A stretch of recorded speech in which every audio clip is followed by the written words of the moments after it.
moment changed everything. Hours after the US, UN, EU, and key global actors demanded an independent investigation into Tanzania's post-election massacre, President Samia Suluhu Hassan appeared before the 13th Parliament, not in control but cornered. Waheshimiwa, tukae tumwombe Mwenyezi Mungu aziweke roho za waliopoteza maisha kwenye vurugu zilizotokea tarehe 29 siku ya uchaguzi hapa nchini kwetu. Mungu ape malazi mema ya amani. Amen.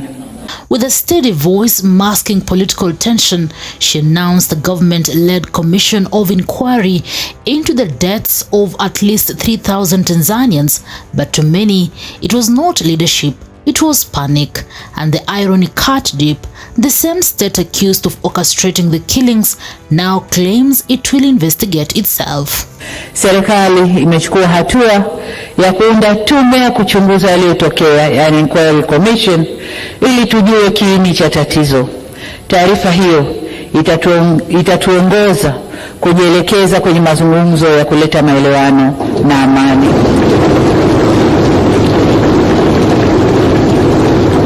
Samia told Parliament she was deeply saddened, leading lawmakers, 98% drawn from her ruling CCM party, in a moment of silence. She pledged constitutional reforms within 100 days and framed her inquiry as a step toward national healing. Huzuni iliyotokea hapa nchini, na naomba waheshimiwa wote, wabunge na waalikwa, tusimame kwa dakika moja ili kuombea wenzetu.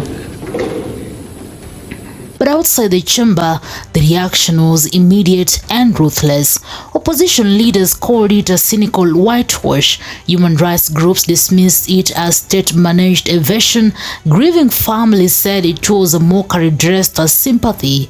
This was not reconciliation, it was damage control. Because the timing was too sharp to ignore, the US Senate, the UN Human Rights Chief Volker Turk, the EU, and the several Western governments had just renewed demands for a credible independent investigation, not a CCM-controlled committee. That pressure forced Suluhu's hand, and everyone knew it. Mimi binafsi, waheshimiwa wabunge, nimehuzunishwa sana na tukio lile. Natoa pole kwa familia zote zilizopoteza wapendwa wao, na tunaomba Mwenyezi Mungu kama tulivyoomba awapumzishe kwa amani. Aidha, kwa majeruhi tunawaombea wapone kwa haraka, na kwa wale waliopoteza mali zao tunawaomba wawe na stahamala na uvumilivu. Ironically, just 2 weeks ago during her swearing in, Samia shrugged off the violence, blaming criminal elements and foreign agents. Her foreign minister dismissed death toll as fabrications. Kilichotokea hakiendani na taswira na sifa za Kitanzania na sio Utanzania. Haikutushangaza kuona kuwa baadhi ya vijana waliokamatwa kutokana na kadhia hiyo wametoka nje ya Tanzania. Now, facing international hate, she shifts tone into mourning mode. Critics compared it to a fox promising to guard the henhouse. Chadema spokesperson John Kitoka said plainly, "This is theater." Kenyan activist Cyprian Nyakundi wrote, quote, "The police and the regime will now investigate themselves." Even Tanzanian exiles called it a violent coup, masked as democracy. On social platforms, Kenyans reacted with familiar regional frustration. "We have seen this movie before," one user posted, comparing it to a similar state-led evasions in East Africa. The message was clear. The commission was not born out of responsibility, it was born out of fear. Families searching for loved ones saw no sincerity in the Tundu Lissu, still facing treason charges, called the gesture hypocritical, reminding the world he had begged Samia before the elections not to kill people.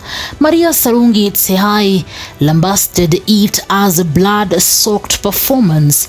Protesters planned a December 9th demonstration tagged, quote, "#no fake apologies," a response to what they see as a state-wrapped cruelty.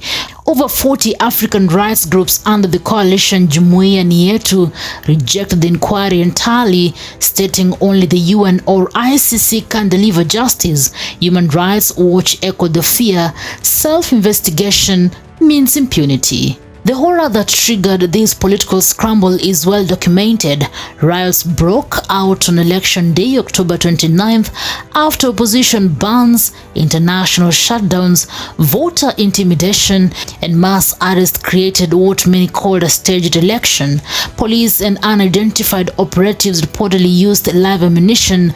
Video analysis by forensics teams, including BBC's Africa Eye, verified multiple shootings. A 5-day internet blackout helped bury the truth, but not for long. Security forces allegedly hid bodies, hospitals blocked families, CNN reported morgue restrictions, Reuters confirmed the killing of 7 young footballers in their homes. In cities like Dar es Salaam, Mwanza, and Arusha, families wandered between hospitals and police stations in vain. As one legal activist said, quote, "You cannot investigate bullets that you fired." The international community did not mince words. UN Rights Chief Turk demanded a prompt, impartial, effective investigation. The US, EU, UK, Canada, and Norway repeated the same point: independent, not internal. The AU and SADC rejected the election as failing democratic norms.